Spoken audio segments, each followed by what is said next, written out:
السودان ويرجع أفضل من أيام زمان. قولوا آمين يا رب العالمين. وفعلا الفسيخ ده جاني من بور سودان، بنخت عليه صوص الدكوة السودانية، والسودانيين بياكلوه بطريقة مختلفة. إحنا أقباط السودان بناكله بالطريقة دي، لأنه أكتر ناس مشهورين في عمل الفسيخ هم ناس درمان اللي أصولهم من نقادة.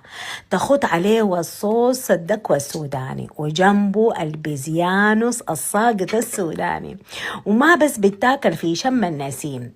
والقصة حصلت من تقريبا أكتر من 40 سنة. أنا وأختي القبلية كنا عندنا نزلة، وكان زمان يقول لك لو عندك انفلونزا ولا نزلة لازم تاكل الفسيخ عشان يفتح لك مناخيرك، وفعلا بديك كده طاقة.